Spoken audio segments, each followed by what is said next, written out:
Here's that beautiful ding. Uh, that was a very out of context sentence to say. So, today's session, overcoming the plateau, something that comes very, very dear to my heart, and something that I'm sure every single one of us will face at some point or the other, or at multiple points moving forward. So let's take it back a whole year ago. So I remember in our first module, I took you through the first leg up of the Kermit journey, of what my journey looked like as a content creator exactly 1 year ago. And over here, you can see this post dates back to August 14th, 2022. So even more than a year ago. This was a refined version. So, I've been doing this for uh, a really long time. I think I started in December 2021 with this content specifically. So let's take it back to that time, back to when I considered back then to be one of my all-time highs in terms of content creation, in terms of uh, my work in the NFT space, in terms of just exploring, unlocking new levels as I was discovering new levels every single day to the game. And if you remember back in the first module, back in the first presentation, one thing I had highlighted when I told you about the story was that I had actually failed to make myself anything other than the P2E guy. And I remember I even showed you this slide, right? So whenever I join a Discord to this day, I get people ask me, "Are you the crypto Kermit from the token track threads?" So to this day, it's what a lot of people remember me for. And I know I also told you that how for 6 months I was losing followers every single day. And this, ladies and gentlemen, is exactly what reaching a plateau looks like. A plateau is when you feel like you've reached this invisible ceiling. You think that you figured it out. So you go on this journey, you reach a ceiling, and you look up, you see there's people above, so you know there's a step above that, but you keep hitting, nothing sticks, and slowly you start spiraling down, not really knowing what's happened, or you've reached a leveled ground where you're just not making any progress anymore, and this can feel very, very demotivating. Uh, Boy, I can tell you, I've spent 6 months in the plateau. So it can really, really demotivate you. However, one thing I did not spend so much time highlighting was that this battle never actually stopped. To this day, my journey is filled with ups and downs and ups and downs and ups and downs and huge ups and huge downs and ups and downs and ups and downs. And you can see that even in the past 2 months alone, I've had a huge fall, a considerable up, a fall again, an up, a fall, an up. And all of these are filled with, oh my God, I figured it out. Oh, never mind. I figured it out. Oh, never mind. I figured it out. Oh, never mind. And one thing you're going to notice very quickly as you start applying everything we've covered over the past 4 modules is that the road forward is full of I figured it outs and never minds. And what I'm telling you right now is true for all creators. I've made it a point over the past 6 months to connect with a lot of these people. I've gotten on calls with them to really understand, why they're in their space, their journey, their struggles, their hopes, their dreams, their aspirations. A lot of these people resonate exactly with this point. So it does not matter, whether you're a big guy, a big fish, a small fish, a medium fish, whatever size fish you are going to experience a plateau of some sort. And you can see every single creator having their own ups and downs and ups and downs and ups and downs.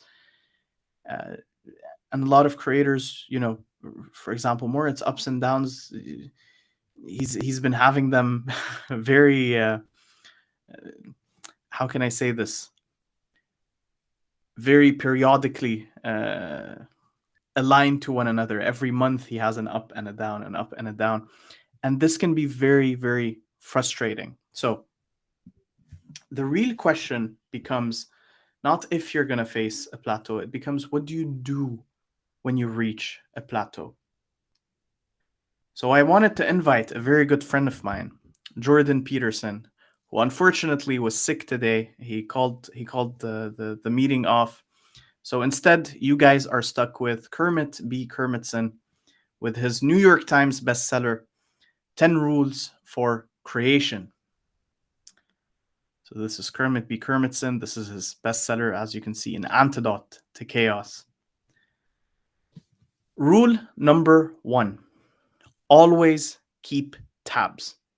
And I can't stress how important this is. I think I've mentioned it, I've highlighted it in module 1, maybe a bit in module 2.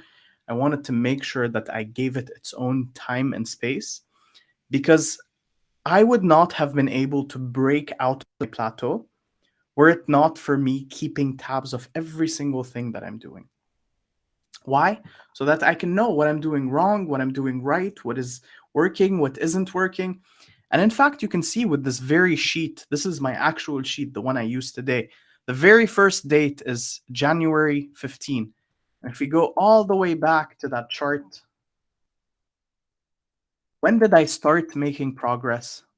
Exactly in January. This was exactly the moment I started keeping tabs. So, what do I keep tabs of? I have two pages I fill out manually and I monitor manually every single day, which are uh, basically a space for me to put how many followers I gained, following, tweets, see if there's a correlation, see if there's a correlation between the number of tweets and the number of followers on any day where, for example, I gained something significant. For example, back then 100 followers a day were very significant for me. To this day they still are.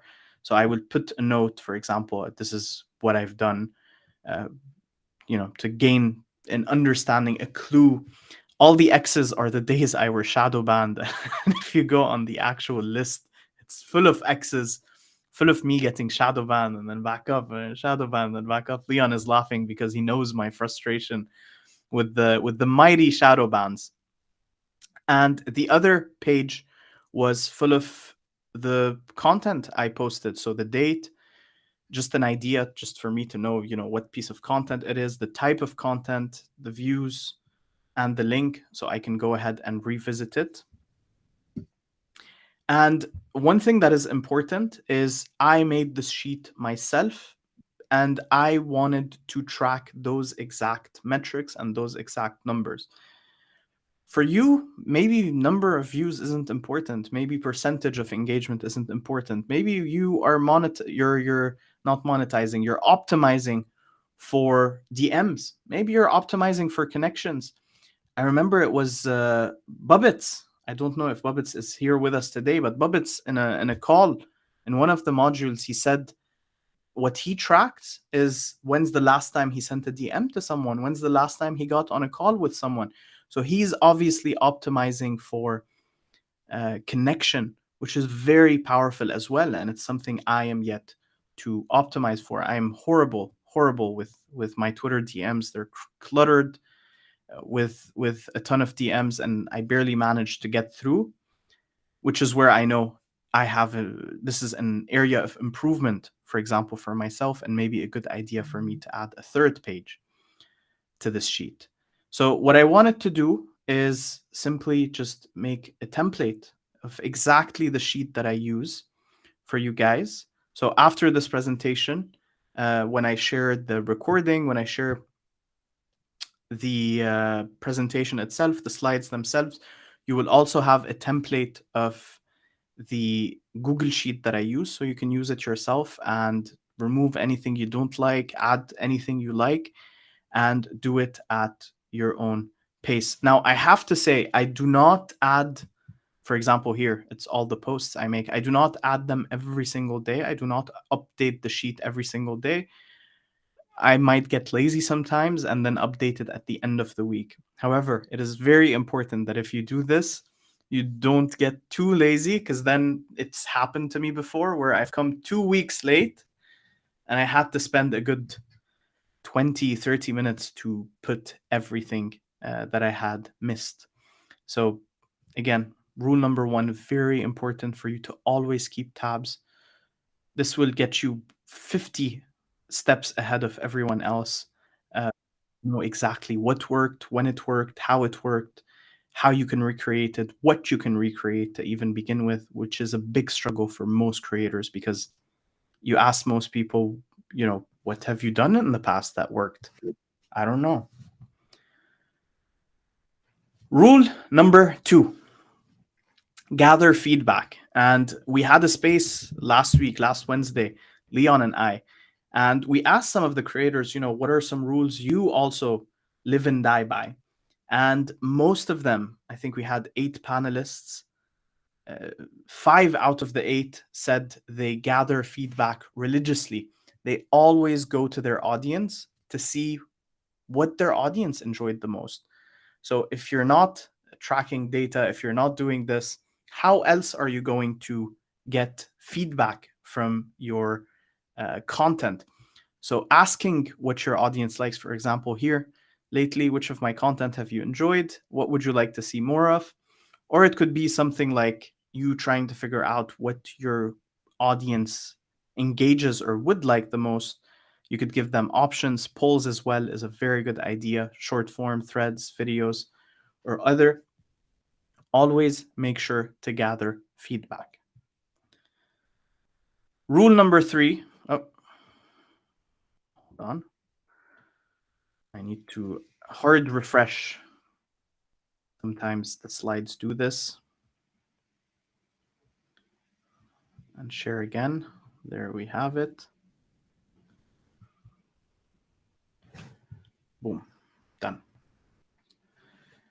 So rule number 3, diversify your content. So I want to go back to that story that I told you in the beginning. The story that I told you in the very first module. I was known as the P2E tracker guy, as the token threads guy. Why? Because I didn't post anything else, honestly. I might have posted something every once a month that wasn't token threads, but I made it my mission every single day without skipping a beat to post those token threads. So naturally, I pegged myself to that meta. I pegged myself to that trend so that whenever it went up, I went up with it. However, whenever it went down, I went down with it. And this is why it's very important for Simi. Can you not hear me? You said pause. We Yeah, can hear no, I you. was, no, you're good. I was just making a joke because you said about getting pegged, but don't worry. Hold on. Does pegged means okay? I don't want to ask this question. Yeah, this is a recording. Let's we'll talk. We'll talk after. We'll talk after. Okay, I might be saying something that is a slur for something else. Never mind that. I was not pegged to anything. I don't know where you guys took this information from. So rule number 3, diversify your content. And what I mean by diversification of content, it could mean diversification on 2 fronts. One, as you can see with the examples I've shared, it could be diversification of the content forms that you put out. For example, you could put out threads, hot takes, long forms, data, art, insight, videos, spaces. And it could be also diversification in the niche of content you talk in. So going back to module number 1, the reason it's so important for you to have 3 sub niches that fit well together. One, if they don't fit well, you're going to alienate everyone. If you talk about basketball, cooking, and grandmothers, there's no correlation whatsoever with those 3. And 2, if a certain meta goes down or loses favor, all of a sudden you can rely on the other 2. You can up the percentage of how much you rely on the other 2 niches or sub niches that you have under your umbrella. Number 4, rule number 4. I have to say, this is one that I am yet to master myself. So I cannot speak as a master of collaboration. It is one that I'm slowly putting in more time and effort into, what it means in a nutshell. And this is the reason I've put it here. I might not be a master of it. However, it's one that I've heard many countless times from other creators as a source of them, as a way for them to break out of this plateau. The way I've done it so far has been either, shouting out a creator that I like, shouting out some of my friends or people I consider to be my friends. It could be something like just, hinting at Whale, poking him to collaborate on something together. Or it could be, for example, me posting an episode of Freshly Minted that I had filmed in collaboration with Leon, for example. So that is a quick idea of what collaborations can look like. Rule number 5 is for you to set achievable goals. And the way you do that is by defining clear KPIs that you can control and set achievable goals towards those KPIs. For example, if you find there's a correlation between the number of followers you're getting, like the chart I showed you earlier, and the amount of content you're putting out there, then a clear goal to set is for you to make more content, to just create more content. That's an example. And something that is very important for you to do when setting achievable goals is to have 2 types of goals. One is what I would consider the achievable goal. Achievable means something you can not qualify, you can quantify with numbers and metrics, something you can track on a sheet. And then the second type of goal is the big AF type of goal. This is your big vision. This is your big why. Why are you in the space? Why are you creating content? Why are you here to begin with? And the way I like to think about it is my big goal always inspire my smaller goals. And my smaller goals are what I can go ahead and pick at. For example, my big goal personally is to be able to onboard 1 billion people into NFTs. How I plan to do that is when I start, okay, how can I onboard 1 billion people? I can do it in 2 ways. One, content. Through content, I can educate, I can teach people, I can entertain people. And then I can do it through Unfungible, which is the agency. We can work with clients to help them onboard more people. So technically it means, I helped onboard people. So this is, in a way, how you transform a big goal into smaller, more achievable goals. And then you take those, you break them down even further. Okay, what do I need to do to educate more people? I need to up my content game. What do I need to up my content game? I need to learn, maybe take a course around content. Maybe do the homework that Kermit is telling me to do in the Chimpers Creator Academy. There you go. This is one of my favorite slides because I spent some time putting in that Kermit head. I absolutely love it. Rule number 6, consistency is your friend. This is you, this is consistency, and this is how you look as friends. So when I say consistency is friends, it's so important. If you're tracking anything, if you're monitoring anything, if you're taking feedback from anything, none of it will matter if you're not consistent. If I set a goal for myself, I want to get better results. How? I want to post more content. Okay, fair enough. I start posting content on Monday, and then I'm offline Tuesday, Wednesday, Thursday, Friday, Saturday, and then I post for 2 days a lot of content, and then I go offline for 2 weeks. Then I post 100 posts in the same day, and then I'm offline for the rest of the month. The bad news, unfortunately, Twitter or X harshly deboosts inconsistency.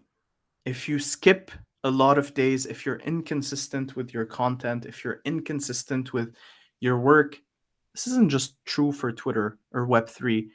This is true for any goal you set. If you're inconsistent with it, results aren't likely to show up. So consistency is your friend.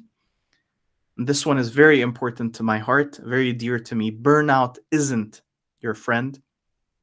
I wanted to share my calendar for this week, for example.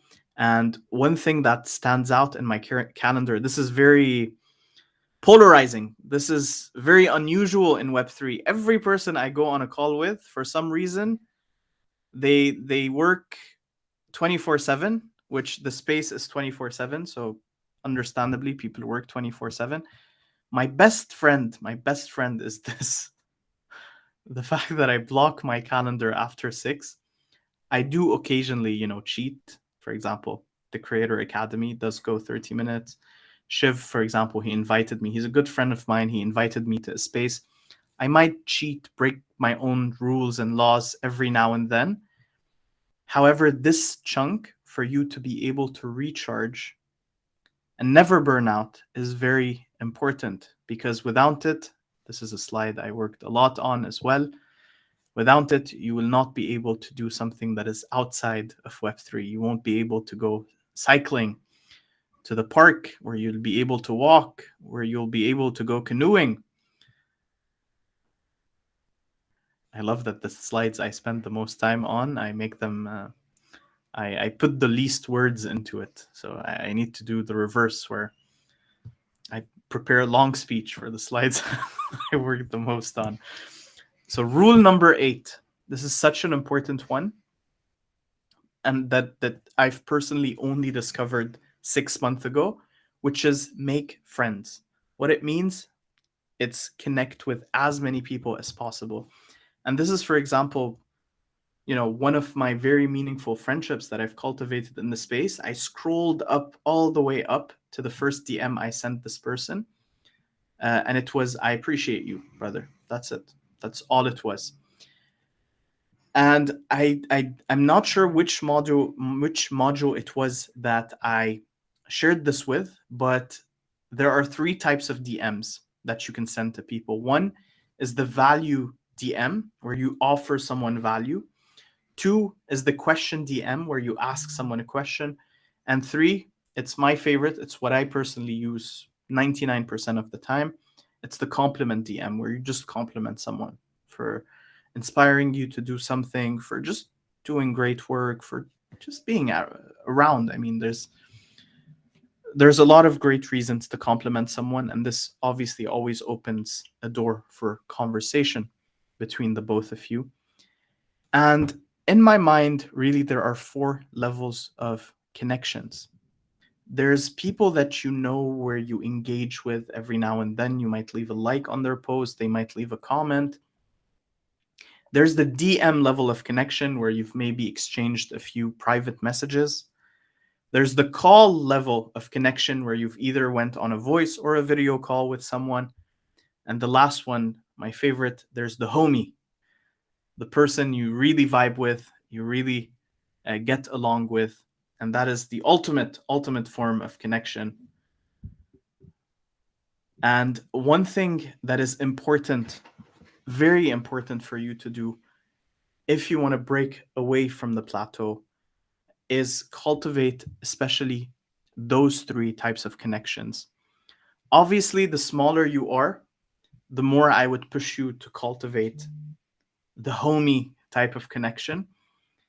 The way you do that, obviously, you can also see this as a step-by-step process. So first you engage on their content, then you DM them, then you set a call up.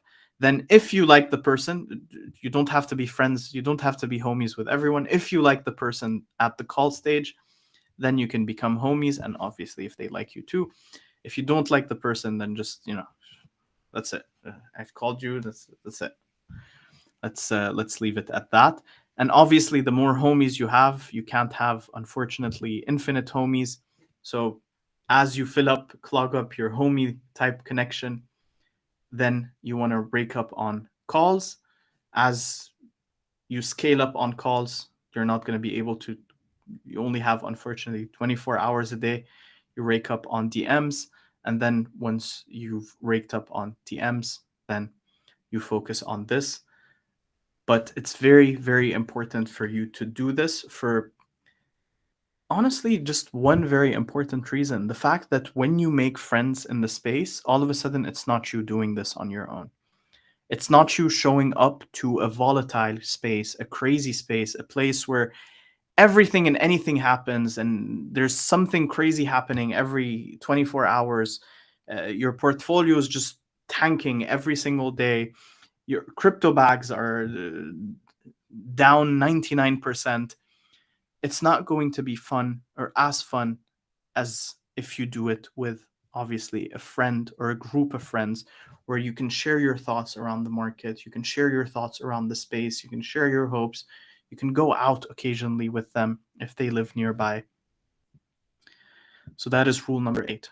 Rule number 9 is improve every single day. And this exactly what I'm about to share with you is something we recently started implementing, Leon and I, where we've made a promise to each other that every single month we're going to choose either a book or a course, and we're going to complete it during the month and then share back the knowledge at the end of that month. So, for example, for this month, because we started doing spaces a lot more, because I personally started doing videos as well, something that made sense, a skill that made sense for us to improve on was public speaking.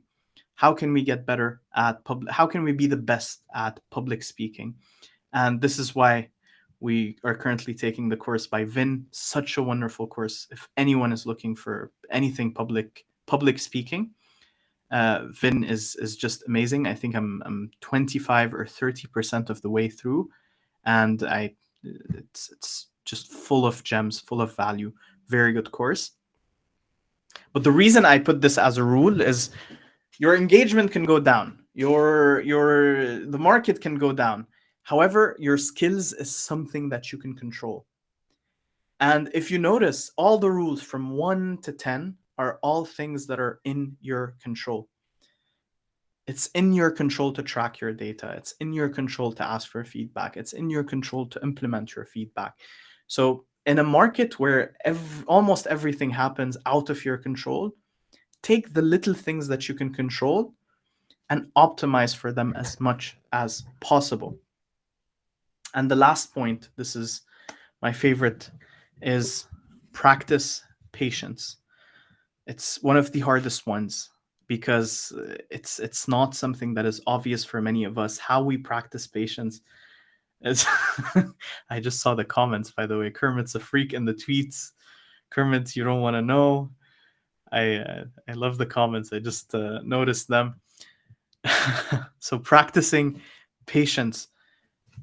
Again, a lot of what content creation requires is just you throwing things at the wall until something sticks, until you figure out a format that works for you personally.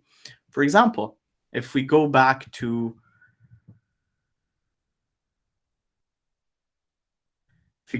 this, for example, oh, I figured it out. Oh, never mind. So for the past, I would say maybe 3 weeks, I have sort of plateaued. So I wanted to figure out, what works, what can I do, what can I change now that again I've plateaued for the millionth time. And this is where I want you to see this.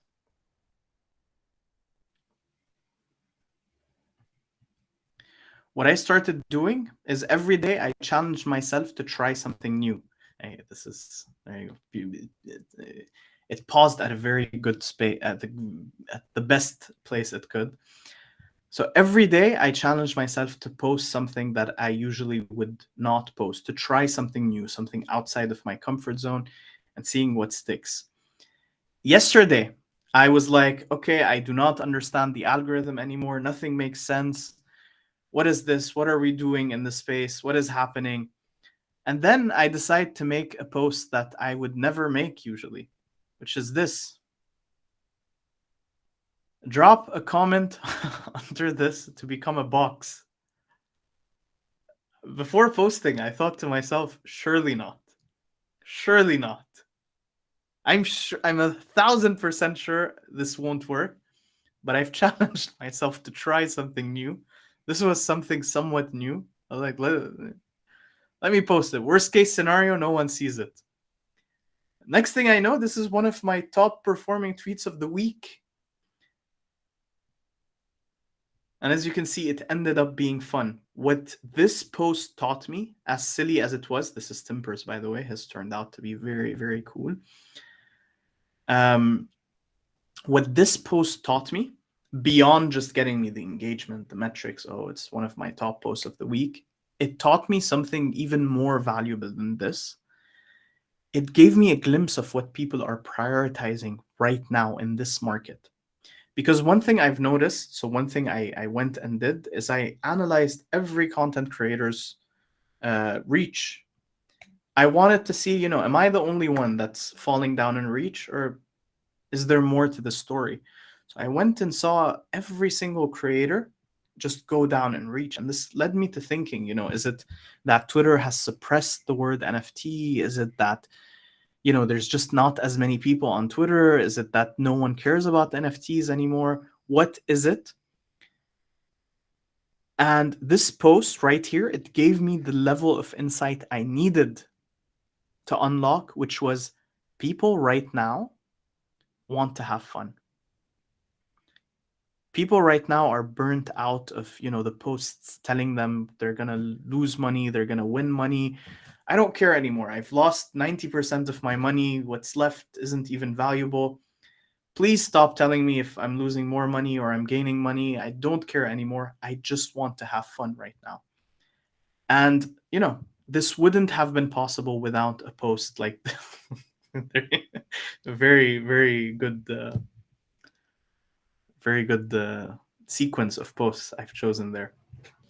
This would not have been possible if I had not tried this out, and if I had not given myself enough time to try different things around before having a light bulb moment of, oh, it's not that people don't care about NFTs, it's just that most people are burnt out right now and they just want fun. They just want some fun. And going back to this post, I went back to my sheet, to my Google sheet, and because I had done something similar where I kermified people, I went back and I asked myself, did that post also do better than the posts I posted on that day? And, to my shock, it did. So it reinforced the insight that, oh, people want to have fun right now. This is what people are prioritizing. So practice patience. One of my favorite quotes is from Gandhi: to lose patience is to lose the battle. And this was a brief summary of my now available New York Times bestseller, 10 Rules for Creation by Kermit Kermitson. It's been a pleasure, ladies and gentlemen, and I would love to open the floor for questions.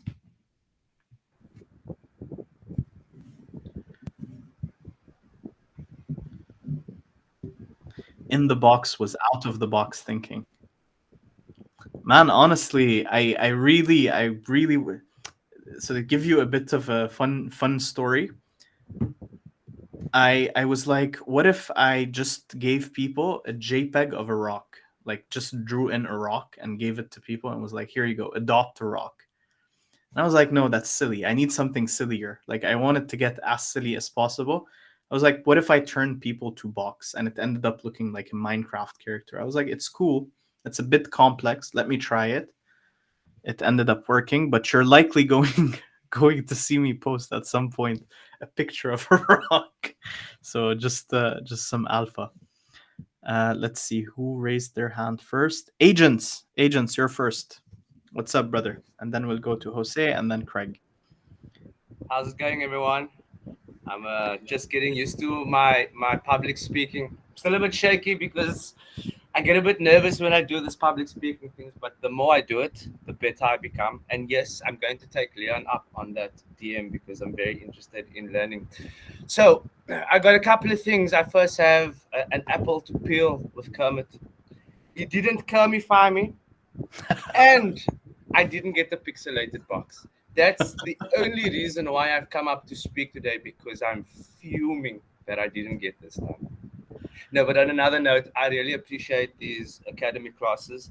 I I think why the pixelated boxes really took off is because people like personalized things. And also, you're absolutely right. Everybody wants to have lots of fun right now because the space has just got a lot of people burnt out, people losing money, people making money, people feeling like they've always missed out on being early. This is normal. It happens all the time. I've seen this cycle since I entered the space. So there'll always be opportunities. And when you talk about this rock, I remember a couple of years ago there was this guy who actually sold pet rocks. And that got me down this path of really some unconventional thinking because you actually really never know what people want. So I think today's session was really pertinent because it's that I figured it out. Oh no, never mind. I never ever had that I figured it out feeling. I do get the never minds quite a lot, but I'm still working on the I figured it out. I'm sure that after this Creator Academy and being consistent and keeping at it, things will just fall into place. I appreciate you guys, I really do. I appreciate you so much, man. Your public speaking is on point, brother. Yeah, it's There, been a minute since I've done it. I used to do lots of public speaking. I used to write training manuals. I used to write all these I love things. it. But because I've been out of it for a while, it's like I equate it to sports. You're not really as good as your last game. You're only as good as the time you spend in the game. Nice. That's the first time I hear this one. I Yeah, like it. it's my own saying. Beautiful. I love it. I love it. I absolutely love it. And to your point, man, I agree. I agree with at the end of the day, people. It's also interesting to me the fact that it's always when people are most bored that a new meta arises. I remember a couple of months ago, or a year ago, a complete year ago, everyone was bored, everything was quiet. Goblin Town came out, free mint. Oh my god, now everything is a free mint, everything is mystery, everything is meme. Then things quieted down. Jack Butcher launched checks, he launched OPEP, and boom, open edition meta was in. Everything now is quiet, everything is down, everyone is down. Friendtech comes up. Oh my god, Friendtech, buy my shares, buy my keys. So it's always in times like these when I reflect that people need entertainment. It's what sells when people are bored. And it's so obvious when you think about it in hindsight with the conversation we're having now. But when you're actually in the state of boredom, it can be the toughest thing to grasp and pull out, man, of your arsenal. I appreciate you, man, for coming up and sharing your thoughts. Thank you. I appreciate everything that you guys are doing. Love it, man. That's enough for Love me. it. Jose, you've got your hand raised, brother. What's up? Hey, great presentation as always. My question's about how, when do you identify that what you're doing isn't working and that you need a shift? So you were talking about how you just tried this new thing and had fun, and and and it worked. How long does it take you to figure out that it's time to try something different, or are you trying different things every day? It's a very good question, man. How long before you pivot? I mean, the good thing with Twitter is that you have the ability to sort of not pivot all at once, but you can try new things because on average, people on Twitter will post 2 to 3 times a day. So you have 3 posts every single day where you could do two that are your usual and one that is, you trying something out. So it allows you to be a lot more flexible. That's what I like about Twitter. The second thing being, so how long before I will think to myself, I need to try something new or something is off? How long before I realize I'm in the never mind stage? I will say 3 to 7 days typically. The way I will determine it, first it's by eyesight. So I see, my comments are going down, my engagement's going down, the number of DMs I'm receiving is going down. So I think to myself, first I check the day. Is it Saturday? Is it Sunday? Because those are historically the worst days. And if it's not, I'm like, why is anyone else's reach down? So that is my third step. I go to check NFT inspect. I see if everyone's reach is down, because then that tells me that I'm not doing something wrong. Twitter is either doing something or we're all collectively doing something wrong. So that is my third thought and third action. And then the fourth one is, okay, regardless of if we're all doing something wrong, or if I am doing something wrong, how can I fix it? If all of us are doing something wrong, how can I deviate from the norm? What are some new things I can try? And that process, I have to say, takes 3 to 7 days. Does that help? Yeah, definitely. I appreciate Beautiful. Beautiful, Thank man. you. I appreciate you. Craig, you've got your hand raised. What's up, brother? Hello, mate. Just first and foremost, second and third, what the two guys have just said before, and mate, great session once again, which we're greatly appreciative of. So thank you.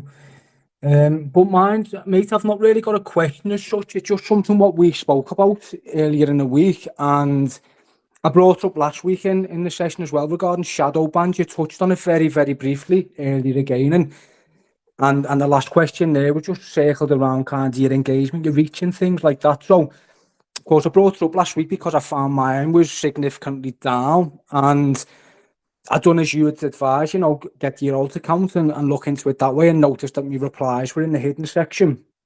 So after speaking with you earlier in the week, I think maybe the back end of last week, it was, you know, take a little bit of time off, which you did, which doesn't help long term. As you said, you use NFT Inspect, and just even seeing on NFT Inspect, like the kind of damage it does, you know, overall, it's big, it's great, it's significant.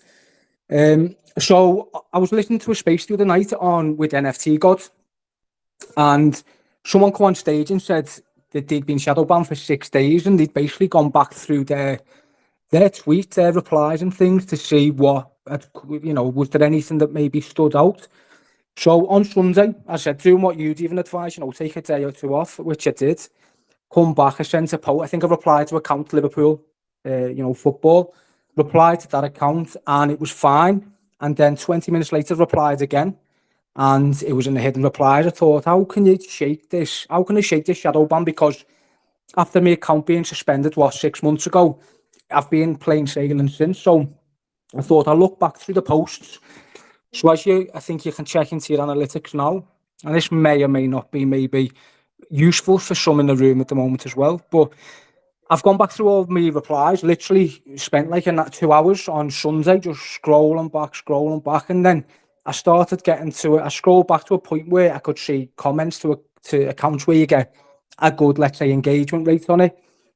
And so I've scrolled back, and there was a post where it completely fell off a map. So I'm going from maybe, say, 2,000 like impressions on a reply, and the next reply was 8.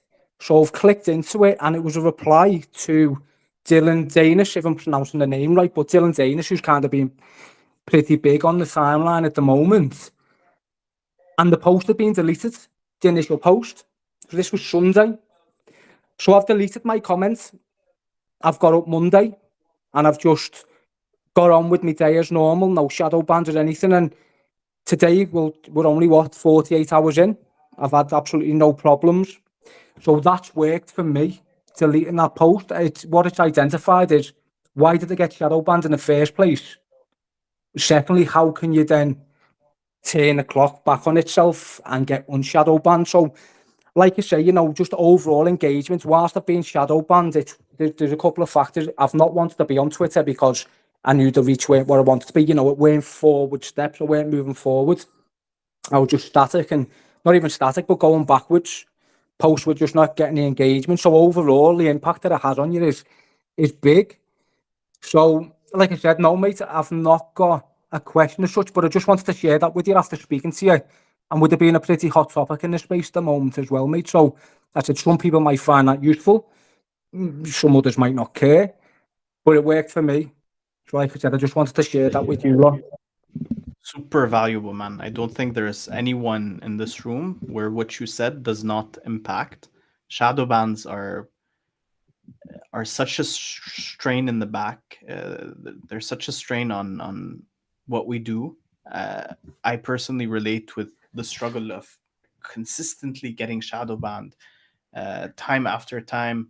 I remember exactly what you said, like getting unshadow banned, being happy, doing a comment, taking it slow. Okay, I'm not shadow banned again. Then doing another comment, I'm shadow banned again. Like, come on, like, what is this social app that isn't so social that bans me for socializing with other people? Question. So you said you commented on Liverpool. You waited 20 minutes later, you commented again. Was it also on Liverpool? It was not on Liverpool, no. It was on a different account. Just one of the accounts I'll use for impressions overall. The tactic that I've kind of implied at the moment, Kermit, is the monetization. God, we get paid peanuts, mate. I'm not bothered about the monetization thing, mate. I work 2 jobs to make a living and put clothes on my back. But like, I just want to grow my account. I just want to start learning. The more content I put out, the more I'm going to learn. And that's my approach. And I think by interacting with accounts that are bigger, where it does give a high, let's say, turnaround in terms of impressions, which count for absolutely fuck all, let's face it. But I see it as a way of driving people to my profile. The more people that view my account, the more followers I'm going to get in total. So that's my approach to it all, mate. But no, it was a different account that I'd replied to, like a music account, and I've just replied some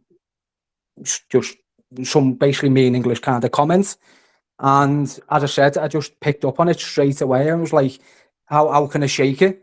And the fact that I'd listened into NFT God Space and just so happened to come on the stage, and I've just went away and took that and thought, why not look back? He said it took him 6 days to find it, so maybe he's super active, although he's a smaller account. But I've just looked back and I've literally found the thing that's strange is I've looked back that far, I've found it. I was like, this has got to be the tweet. So when I went onto my phone to find the tweet itself, that's when I'd identified that it had been deleted, his original post. So I thought, that's not a coincidence, that the fact I've actually highlighted out of thousands of replies and that one I've got moved across to the phone and it's been deleted. Just putting the 2 and 2 together. And as I said, from Monday, I've replied to accounts maybe, let's say, 20 times a day yesterday, and the same again today. And I've had no problems in terms of shadow bans or anything, mate. So for me, that's big alpha. It's worked. And I mean, hopefully going forward, I'm not going to interact. Like that, his post was like something really insulting towards Logan Paul's girlfriend. So it was a post that was really, close to the bone. But my reply wasn't something that was insulting. So it doesn't matter, I think, what you reply. It's the post that you're interacting with as well is important. Because as I said, he's had to maybe bring the post down, and that's had a long-standing effect on me. And as I said, I think if I didn't do that little small bit of homework and find it, I'd have still been sat here today, just scratching my head thinking, how can I shake this shadow ban? I don't want to go on Twitter. I don't want to post anything. I don't want to interact with anybody. And just be kind of, just kind of stuck. So what you're saying is you typically were getting shadow banned very easily for minor offenses. And by offenses, I mean interacting with someone that doesn't follow you. Because Twitter does see that as somewhat of an offense. Because if you do that a lot, it will shadow ban you. Well, so it doesn't the only accounts that I interact with, let's say, who are not following me, are like your bigger accounts, like your Liverpool, let's say, in those accounts. I mean, even the accounts that kind of, let's say, just daily interact with any of my posts that are not following me, or they could be following me, but I don't follow them, and I don't interact with them. I don't even like them, which I feel bad because they're being supportive.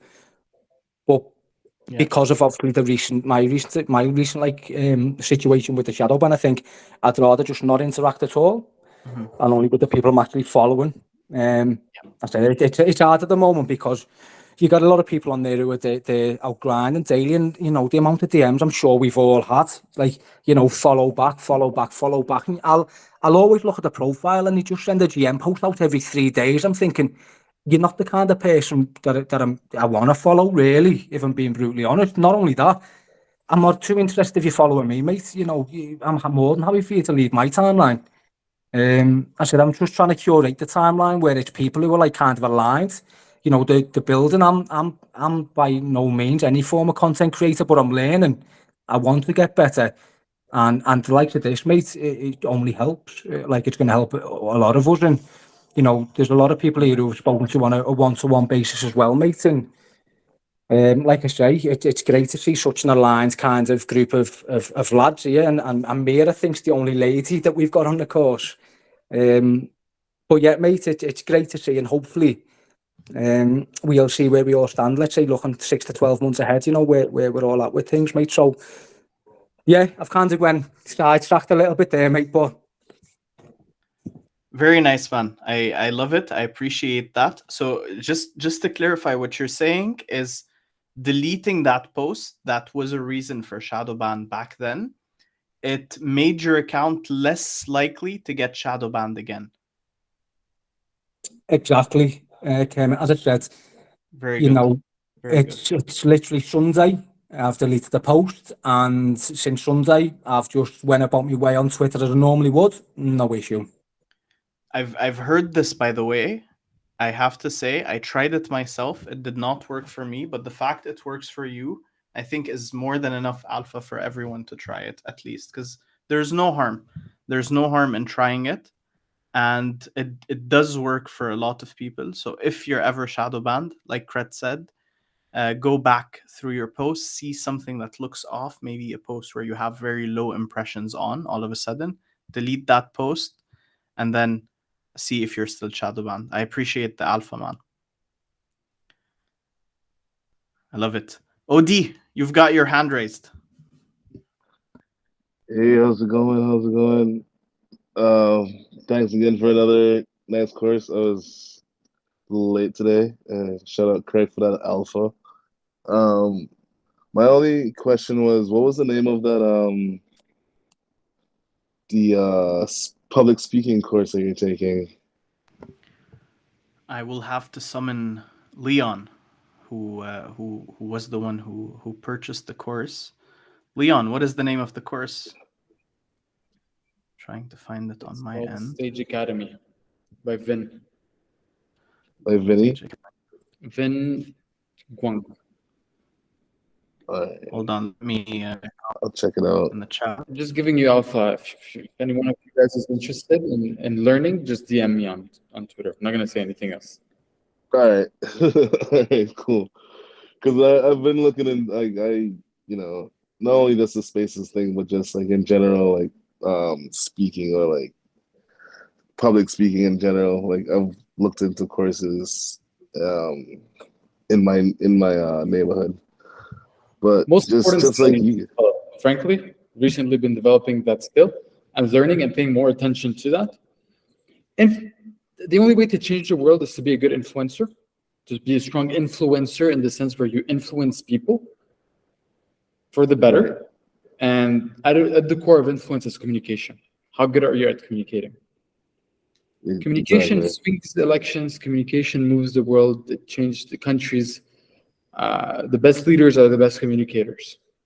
And I think it's the only way one can differentiate yourself and create a movement around what you're building. It's by being a strong communicator. I agree totally, because you know we all come from different backgrounds, and like something that I might say that makes sense to me or someone who comes from like my background, it might be easier for them to understand. But I want to be able to communicate to everyone, right? So that everyone understands the concepts of what I'm trying to say, and not being like, "Do you understand what I'm saying? Like, did I simplify it enough? Like, Yeah. you know what I mean? Just getting those tools." And just like you guys, you know, made your pact with each other, like I've made a pact with myself since like before COVID of trying to get better at different things. But just trying to be better.